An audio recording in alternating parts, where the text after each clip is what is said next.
So let me start the official welcome to this Vibe, our weekly Facebook chats. Good morning, good afternoon, wherever you are. It's time for the Vibe. And this is a space that is dedicated completely to you. It is all about providing interesting guests, information, tips, motivation, whatever it takes to help you create a life that is so vibrant, it's as though you are aging backwards. My name is Yvonne Miles. I am the founder of Vibrantly Living You and the host for The Vibe. And this is a community, it's really a movement that we are starting about helping you claim that health, that pulsating, vibrant health, no matter your age. The message here is for everybody, but especially if you are a woman, and especially if you're a woman who is wondering how to take the best care of yourself even as you age, because it's all going to happen, right? I don't know, maybe you've gained some extra weight, some stubborn pounds that you're a little tired of carrying around, and your clothes are, you can't fit into your favorite clothes anymore. Maybe it's affecting your sleep, your personal relationships, or your day-to-day moods. This is certainly something that I can relate to. Those are some changes that I went through, and it was only by learning that I could, or experiencing really, that I could take these small incremental changes that I felt improvement. I felt my old self, in a sense, returning. I don't know if any of this is familiar to you. If you're going through any of these, and then please, give me a thumbs up, or send me a heart, or drop a line in the comments thread.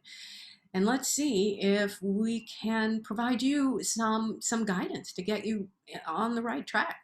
Because that's what we want to be here for you for.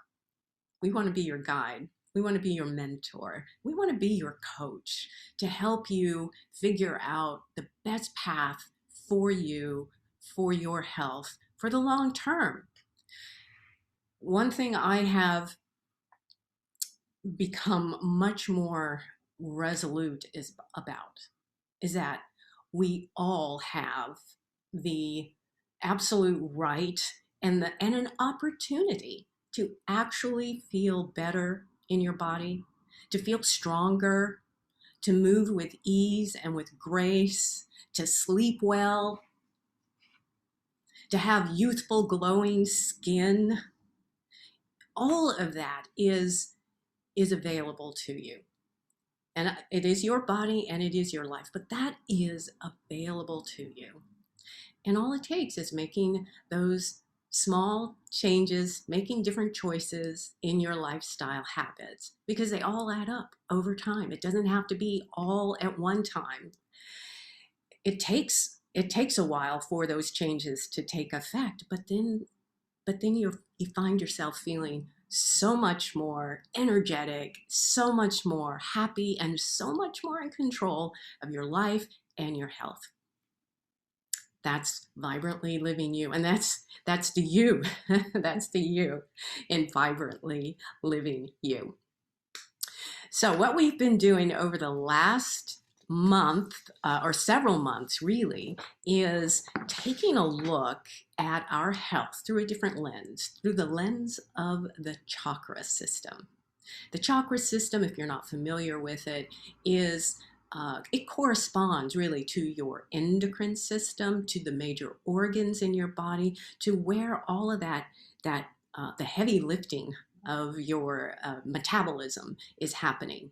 I'm looking at it, or thinking of it, as more of a blueprint. Now, the chakra system comes to us more from Eastern medicine practices, but it's becoming more mainstream. A lot of people who practice yoga have certainly heard about the chakras, and through meditation and the like. Even though it is, you can't necessarily find it on a map of the body, and anatomy of the body in Western medicine, there is right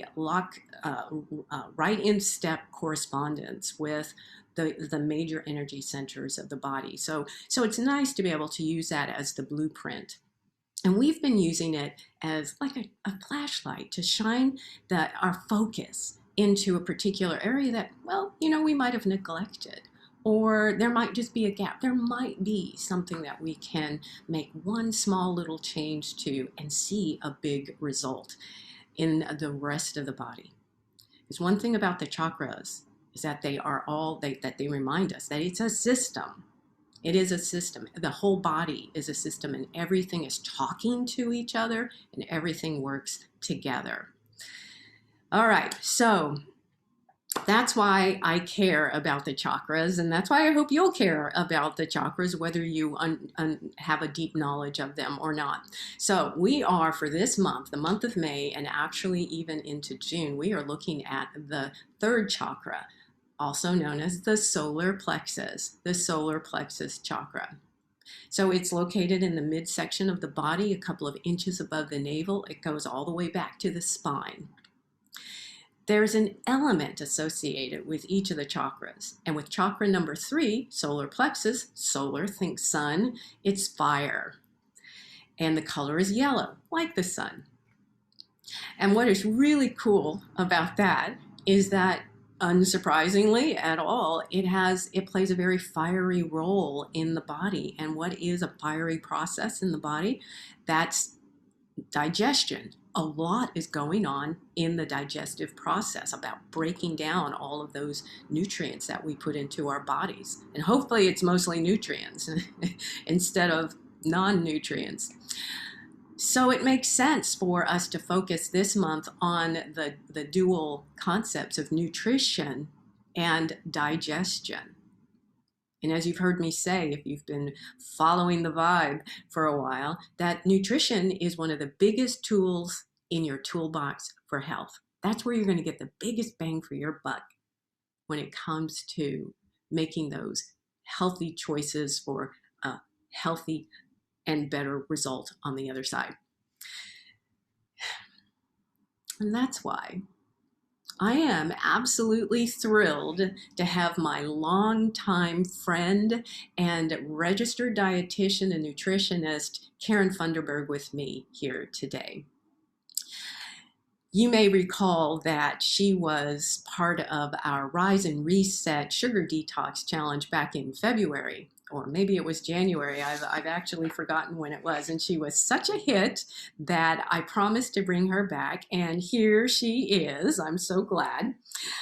She has an incredible list of accomplishments to her name in the area of nutrition and education. It's long and impressive. And so I'm going to actually read her introduction as I bring her on, because I don't want to miss a word. I don't want you to miss a word of what we have to say here.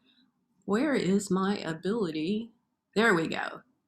I had to make a little change. Let me put you on gallery view, and I am going to go ahead and unmute you. So let me tell you a little bit about Karen. Karen is an adjunct professor currently at Cameron State University in Lawton, Oklahoma. And she's also held adjunct professorships at Oklahoma State University and other higher learning institutions. She has served as a nutritional therapist, consultant, and a dietitian for hospitals, universities, and long-term care facilities.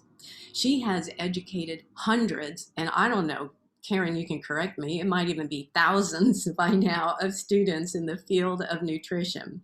She's received numerous awards. She is a sought-after speaker and presenter, and she's authored a number of articles and reports in respected publications. She even founded and operated her own nutrition consultancy, private healthcare consultancy called Nutrition Specialists in Oklahoma City.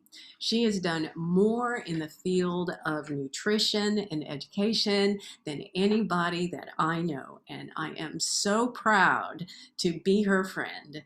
Karen, I'm so proud to be your friend. I'm so proud. And to have her here as my guest on The Vibe. So I just want to say welcome to you, Karen. Thank you. You are so welcome. You're so welcome. Yes, you're so welcome. Okay, yes. So I wanted to focus today on just some very basic things about nutrition and digestion, and then we'll see where it goes from there. And let's just start at the very beginning. Why is it that we choose the foods that we choose to eat in general? What have you learned? Yeah, there's some research about that actually. But unfortunately, the main reason people choose the food they eat is convenience. Anybody relate to that? And then for many, it's food availability, economics, culture, religion. Another huge reason is who you spend time with. Who do you eat with? Where do they want to eat? What do they want to eat? Where do they want to go? Um, there's health, which is a little bit farther down the list than I'd like for it to be. But I don't know. I think we choose what we eat largely based on our preferences. And those come from, again, our family, our religion, our economic background, and where we live. I'm going to Florida next month, and I'm so looking forward to the fresh produce in Florida. My daughter lived in California for a decade, and it was so fun to go to the farmers markets and things out there. So I'm getting peaches next week from Georgia because we don't grow good peaches in Oklahoma. But food availability, and we also hear more now about nutrition and why we should eat, differently. But unfortunately, I think, and you can ask the people that listen to you, why do they eat the foods that they eat? But for many, it comes down to convenience. Yeah. I know that that's something that I struggle with myself, and that's where uh, putting in those right kinds of habits can make a difference. Sometimes I think of them as guardrails. I was just visiting my father, and I see the choices that he makes are very much based on convenience for him. I'd never thought about the who do you eat with also as being a factor. But you're right. I see when I go out, who am I eating with? What's available? Um, and certainly if you're having to do the cooking for somebody in the house, and you have different palettes that you have to take into account. So those are all some really good issues that we can There's definitely.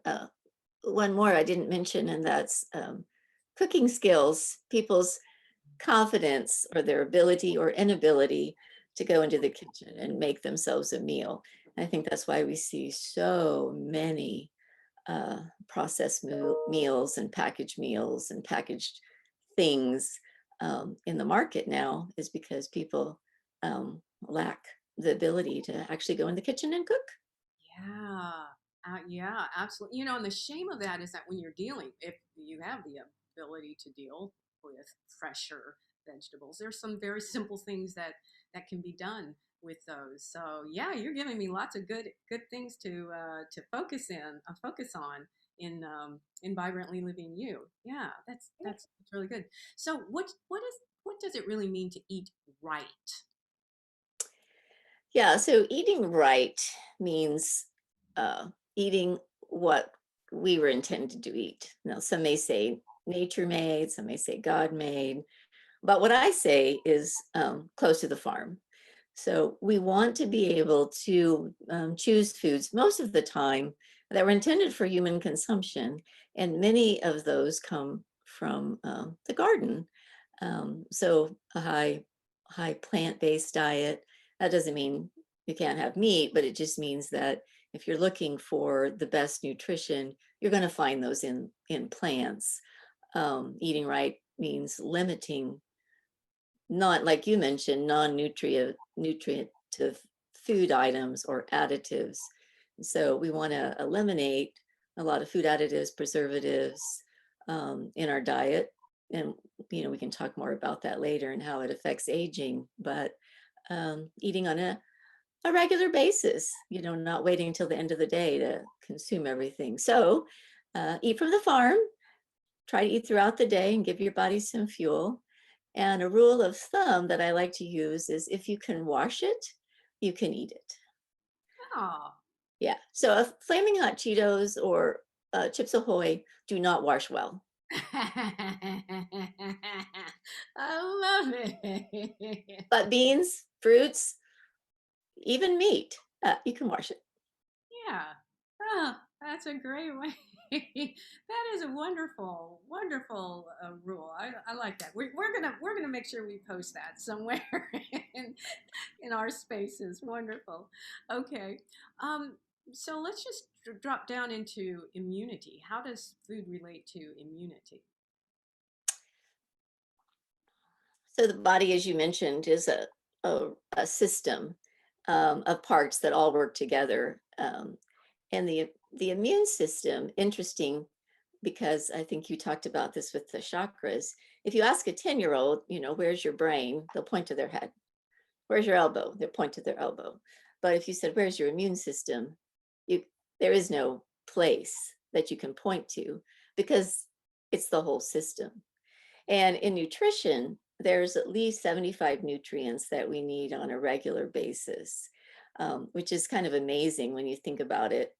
Um, and if any of those are missing, then you have sort of a weak link in your chain of health. And if you have missing pieces, then the immune system cannot be as effective. It needs all the pieces to help protect you against invaders that might come into the body. Hmm. Okay. Yeah, and when you get that by eating food you can wash. Exactly. You are looking for, most of the time, you are looking for brightly colored fruits and vegetables and plant-based foods. So nuts are not particularly brightly colored, but they're extremely healthy. And again, in moderation. Mm-hmm. Yeah. We're going to be doing another Facebook challenge similar to what we did earlier with the detox, and it's just coming up in a couple of weeks. I'll talk more about it, but it's all about eating what we call the G bombs. Your greens, Oh, right. Yeah.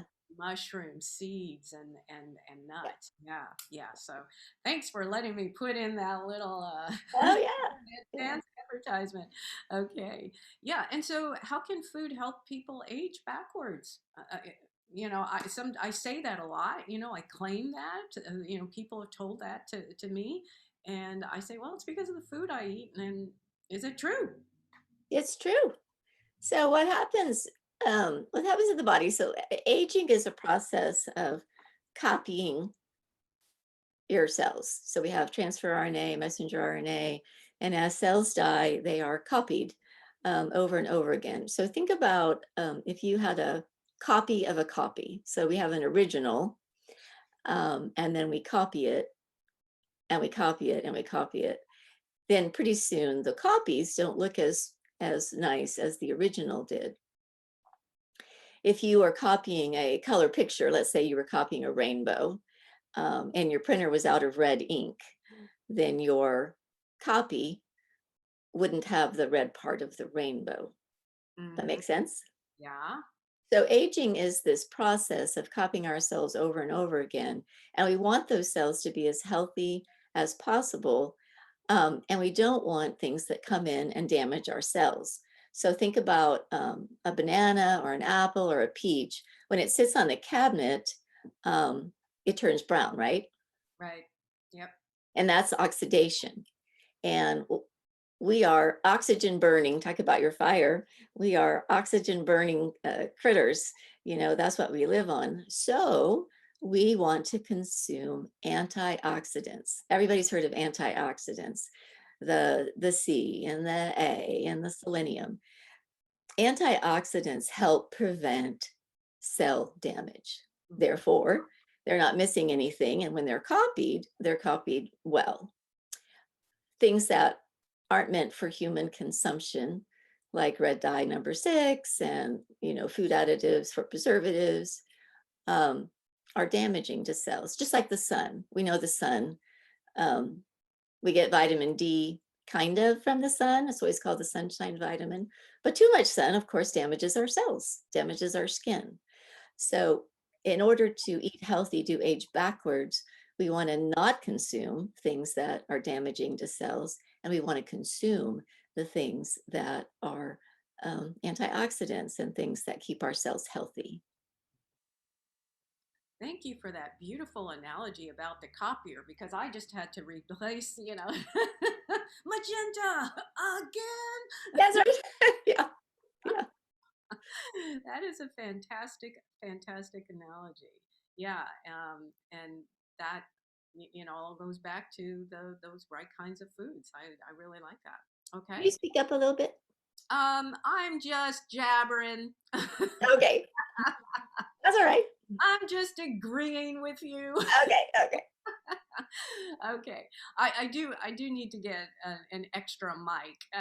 I need to get my mic set up. I'm trying to figure out how to get the configuration. So if anybody's having problems hearing, that will soon be taken care of. Okay, I will keep speaking up. Here we go. Okay, thank All you. right.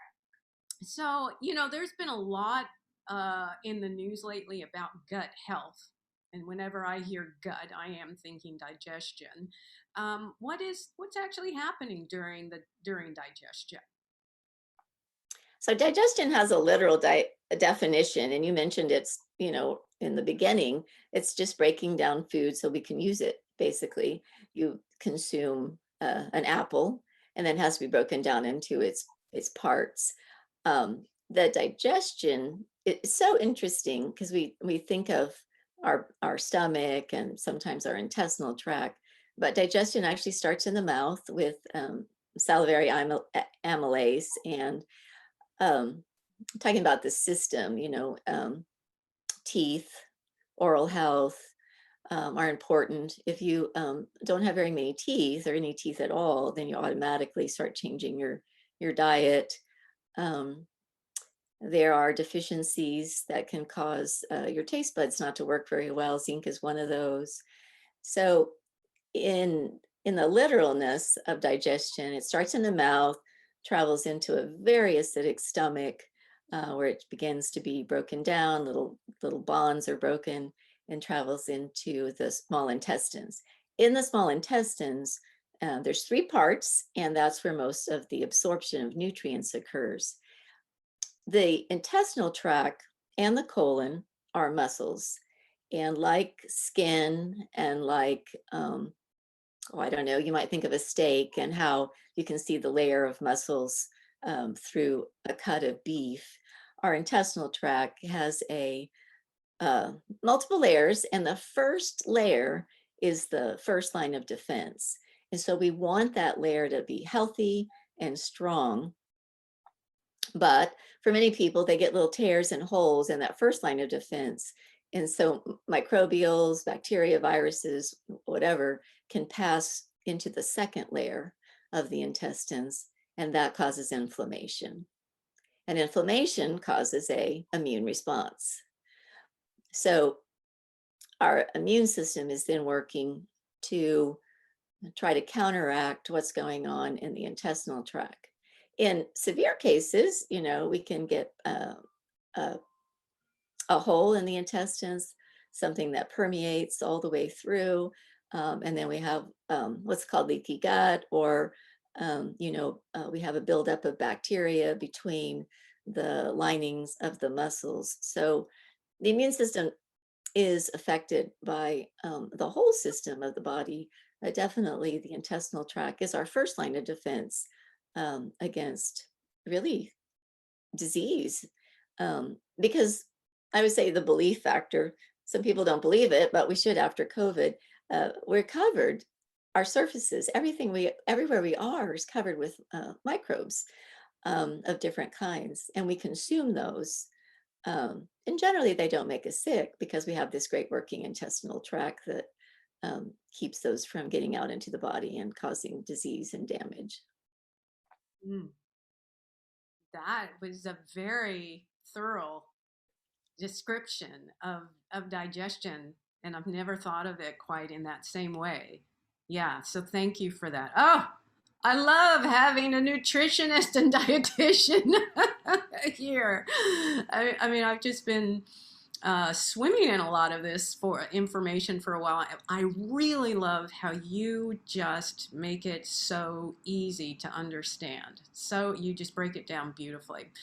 You started to tell us. You mentioned leaky gut, and I've heard about the blood-brain barrier. Can you tell us a little bit more about that? Yeah, so the the leaky gut, so you have there's trillions with a T, trillions of bacteria in the intestinal tract.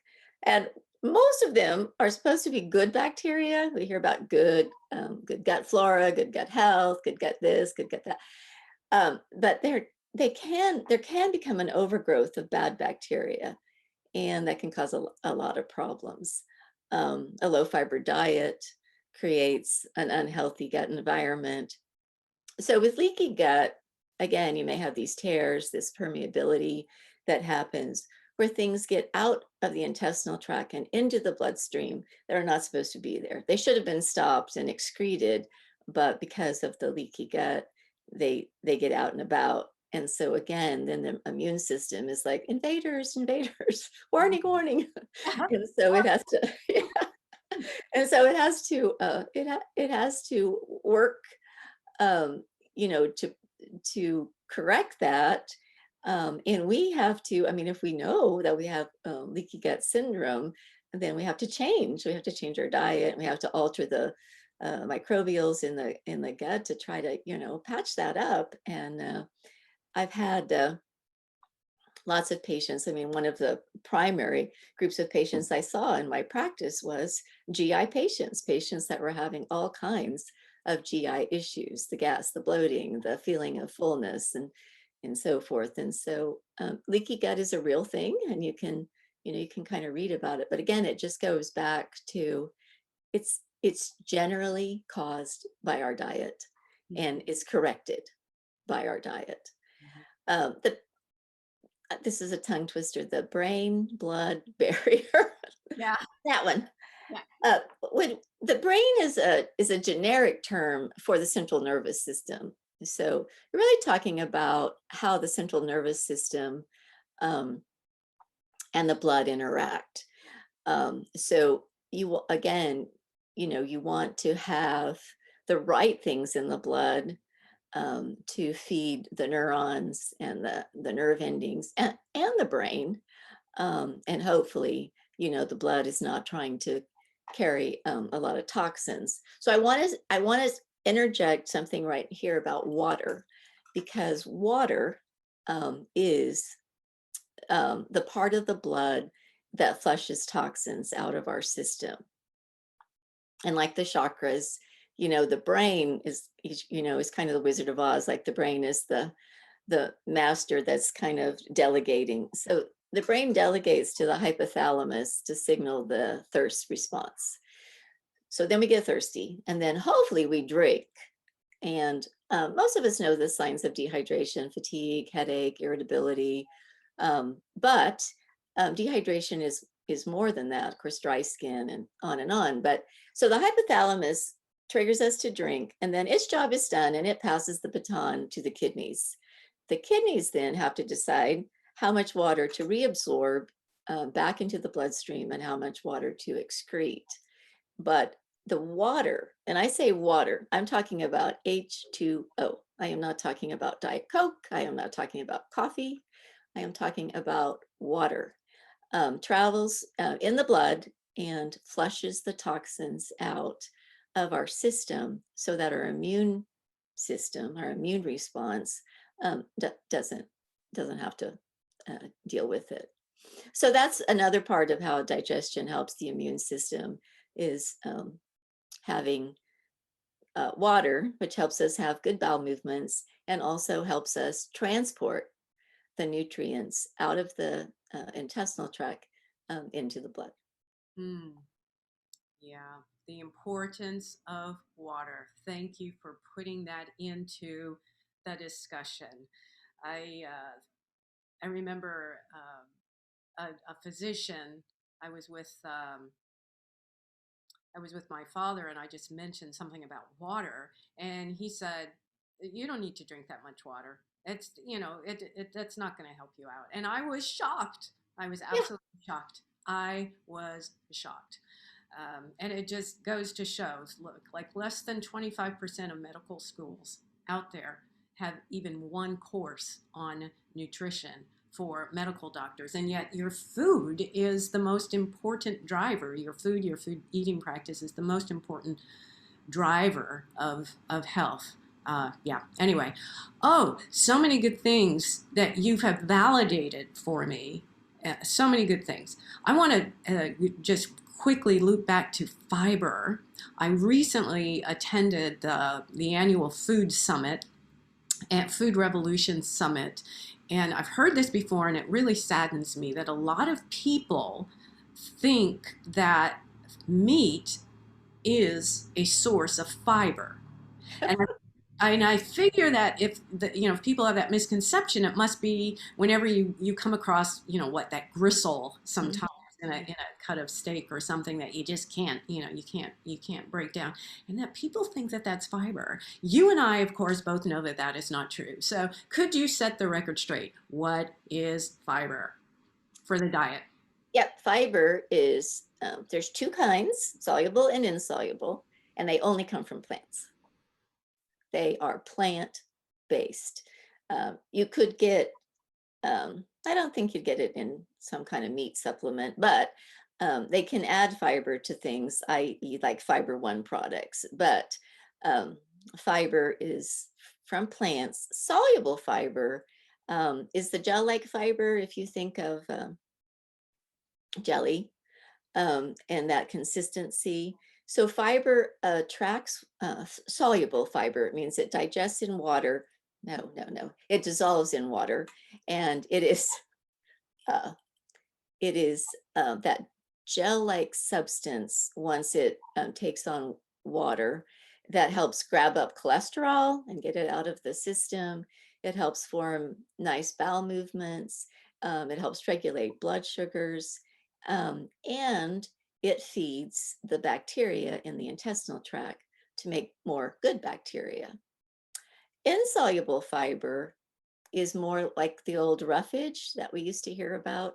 I would say the insoluble fiber is like the broom, and the soluble fiber is like the sponge.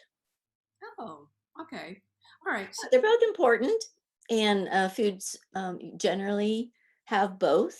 But if you're looking for, oatmeal is soluble, just beans are soluble. A lot of fruits and vegetables are that nice soluble fiber. Wheat has a mix. Um, so we want it, the fiber our need for fiber is high. It's like 30 grams a day. So to put that in perspective, an apple might have 4, a bowl of oatmeal might have 3 to 6, a cup of beans has about 10 to 14. So strawberries might have 5 to 6, depending, you know. Um, so that's why you have to go and eat fruits and vegetables. I like shredded wheat. That's a common breakfast for me with some berries. But each meal, you need to go, where's the fiber? Not where's the beef? yeah, Where's the fiber? fiber. And I made chicken tortilla soup last night. Ooh, Where's the fiber? It's in the black beans, it's in the corn, it's in the tomatoes, it's in the green chilies. So anyway, fiber, plant-based. There's different kinds, but you get it by eating a variety of foods, plant-based foods. If you're not going to get it in your diet, then I do recommend a fiber supplement. And it's usually a soluble fiber supplement. So I have mine right here. It's called Sun Fiber. I get this on Amazon. It is 100% guar gum. Guar gum is that jelly-like soluble fiber. And I put a scoop of that in a smoothie maybe if I feel like I need a boost. But we go food first, always food first. And then if we can't do food first, then we go to supplements. Okay. All right. Great. Um, 30 grams of fiber a day. I have never been a proponent of counting stuff. You know, I went away from counting calories, I don't know, years ago. I was in my teens or my early 20s, but you've just introduced a thought. Should we be counting our fiber? Would that be a good thing to count? I think we should be aware of our fiber. And a lot of people read labels. No, most people don't read labels. So let me say that. Secondly, label readers are looking for carbohydrates, calories, fat. I don't Mm, know how many people read labels for dietary fiber, but it's interesting. I think the cereal aisle would be a good place to start. Um, as I said, I eat shredded wheat, which has 7 grams of fiber in it. I also like Cheerios, but it only has 3 grams of fiber. They're completely different foods. Cheerios is a processed food. It has lots of vitamins and minerals added. Shredded wheat is a whole grain, which means it has nothing added. If you look on the label and it just says wheat, that's it. Um, so I wouldn't get too caught up in it, but I do think no matter, you want to eat intentionally, and you don't have to make every bite count, but you want to be mindful. And why wouldn't you eat something that had a little more fiber in it than something that didn't? And also, um, why would you put beans on your taco salad? Oh, I could get some fiber if I did that. yeah, yeah. Good advice. Good advice. I just have to ask this question just because I love the way it sounds. But at the risk of being accused of having a potty mouth, why should we pay attention to the end result of digestion? And I think you know where I'm going with this. I do. Well, and dietitians do a fair amount of talking about poop, because it is important. So let me tell you about a healthy bowel movement. One, it shouldn't take more than a minute. So if you're straining and it's hard, then you probably need to look at your water intake and your fiber. It should also be solid. So you shouldn't have a bunch of little pebbles, but more of a log, not pebbles. And it should have sort of a brownish color. Most of it is red blood cells that are dyed and being recycled, but it is something that you should have as a patient said to me one time, she said, I haven't had a satisfying bowel movement in a long time. And I thought, yeah, so your bowel movement should be satisfying. You should feel like you have one on a daily basis, perhaps, and it's of some substance. Um, and if it's not right, um, then you may need to look at your fiber, your water intake, Mhm. and maybe even a probiotic. There are people that have the opposite problem where they have multiple loose stools a day, and then that becomes a different treatment, probiotic, more fiber. Mm-hmm. Mm-hmm. Yeah. Yeah. So once again, shining the light to see, oh, okay, what's off a little bit, and it relates to digestion. So thank you, solar plexus. Yeah, Mhm. this is all so great.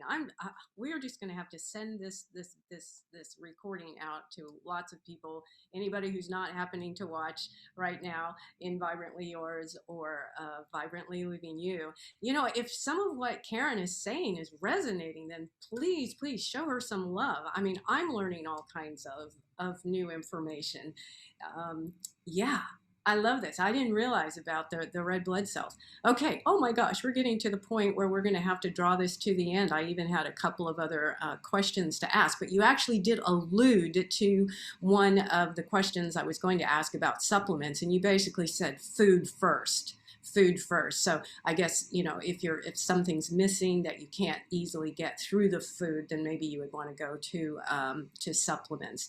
But we can have another discussion about that. Well, my last question is going to be, since we are focusing on the solar plexus, chakra number 3, one of the things one of the things I love about the chakra system is that it's not just about the body and the arrangement of organs and energy.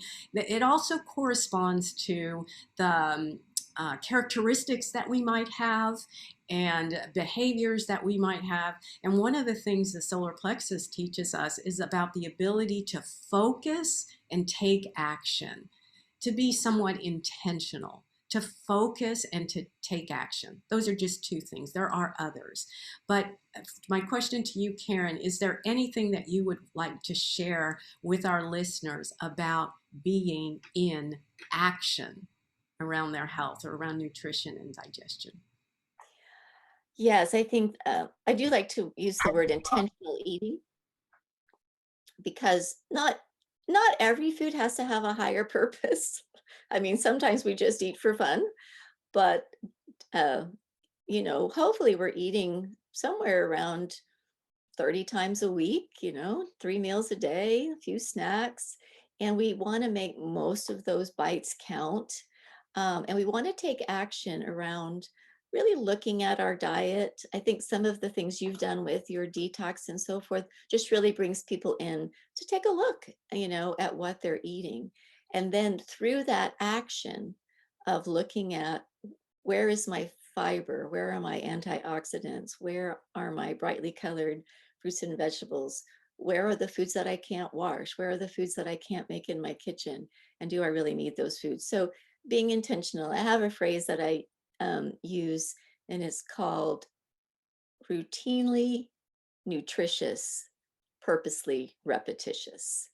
And so you want to eat routinely nutritious foods that are good for you, and you want to repeat certain behaviors like water, like not skipping meals, like having brightly colored fruits and vegetables. So absolutely, we want to be as intentional in eating, because it is such an important part of our health as we are in other areas of our life. I'm just writing these things down. Routinely, nutritious, purposely repetitious. Did I get that right? Yes, routinely, nutritious, purposely repetitious. All right. Oh, that is so beautiful.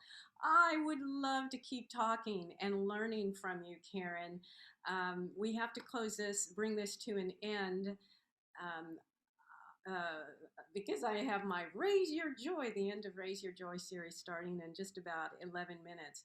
So much to wrap up with, though.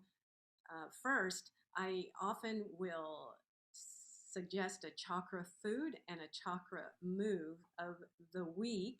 And just off the top of my head, for the chakra food, I'm not sure if we've done this before or not, but if we have, it's good to repeat it. The chakra food: beans. Joe, beans. That's great. Yeah, make it intentional this week to see how many beans you can get. Beans, beans, beans. Yes. Yeah, beans, beans, beans, and lentils will work too. There may be, I might even have a recipe for lentils out in Vibrantly Yours, but just go get some beans. And for your chakra move, if you're familiar with the yoga pose, the wheel, then I believe that's a really nice one. It exposes your entire solar plexus, and you would lay on your back and lift up, push down through your feet and your heels, put your hands behind your back with your fingers facing your feet, and just raise yourself up, lifting your solar plexus up to the sky, up to the sun, for some a nice energy boost. It'll also strengthen your shoulders and your wrists and stretch out your abdomen a little bit. So I call it the wheel. I don't know if it has a specific yoga term or not. So that's your chakra move of the week. Before I say thank you and goodbye to Karen, I do want to remind you that in about less than 2 weeks from now, we will start our next Facebook adventure, learning adventure together, and we call it Raise Your Resiliency. We did this last year. We're bringing it back with some new information and a new challenge at the end of it. Oh, good. You so choose. Yes, raise your resiliency. And it is all about boosting your immunity so that you can um, prevent, improve if you have it, and in some cases even reverse chronic diseases and COVID-19 and even some neurological diseases. There are ways that if you start now, you can forestall those kinds of unfortunate illnesses. So you definitely tune in to the Facebook group. We're going to do it in our private group this time, Okay. only in the private group, Vibrantly Yours. So if you're not a member of Vibrantly Yours, then just do a quick search on Facebook and and join that group because we've got a lot of good information there. We're still working out the details, but they will be published soon. You can already find a little bit of information on my website, Vibrantly Living, well, vlivingyou.com. That's www.vlivingyou, and that's the letter U.com. vlivingyou.com, and you can sign up. We want you to register in advance for this training. It's free. It's totally free, but register so we can get you the Zoom link. It'll be on Zoom. It'll also be in Facebook, and by registering, then you'll be able to see the replays, even if you're not able to join us during the day. Yes, as always, I invite you to connect with me. I'd love to find out what's going on with you and your health, and if there's a way I can help you with some of these wonderful tips that Karen has shared with us, then please book a Vibrant for Life breakthrough session with me. 30 minutes, totally complimentary, and we can get you on a path of making those intentional changes, one little step at a time, so that you experience more energy, more ease, more youthful skin, and that feeling, that rock solid feeling that you really can age backwards. It's a wonderful place to be. So, Karen, you're going to have to come back. I'm sorry. I mean, we've been Okay. friends for all these years. You're going to have to come back. This is just such wonderful information, and I love learning from you. I love it. So, Thank thank you. you again. Thank you. And to everybody else, have a wonderful weekend. Check out the offerings on Vibrantly Yours and Vibrantly Living You. And until I see you again, remember that a vibrant life really is yours for the taking. Okay? Bye for now.